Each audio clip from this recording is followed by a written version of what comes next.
Hebreo chapter 9 verse 27, minsan nang itinakda sa tao ang mamatay at ang pagkatapos ay paghukom. Pag tayo'y namatay na, wala namang purgatorio mababasa sa Biblia eh. Pag ang tao namatay, pumupunta sa purgatorio at pagkatapos ipinapanalangin ng mga taong buhay pa at hinahango po sila sa purgatorio. Sapagkat walang nasabi sa Biblia ng patungkol sa purgatorio. And kung meron man, sana yung mga mayayamang tao habang sila'y buhay pa, nag-hire sila ng mga tao na pag sila'y namatay sila ipapanalangin.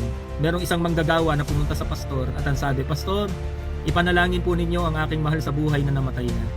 Alam niyo, sabi ng pastor dun sa manggagawa, "Kapatid, kapag ba ikaw ay mag-e-exam sa school, ipinapanalangin ba yung exam pagkatapos ng mag-exam?"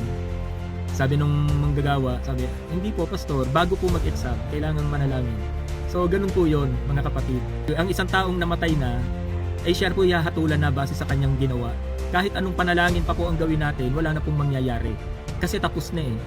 So ang panalangin po, dapat ang address niyan, kung ikaw ay may namatay na mahal sa buhay, ang ipapanalangin mo dapat ay yung mga buhay pa.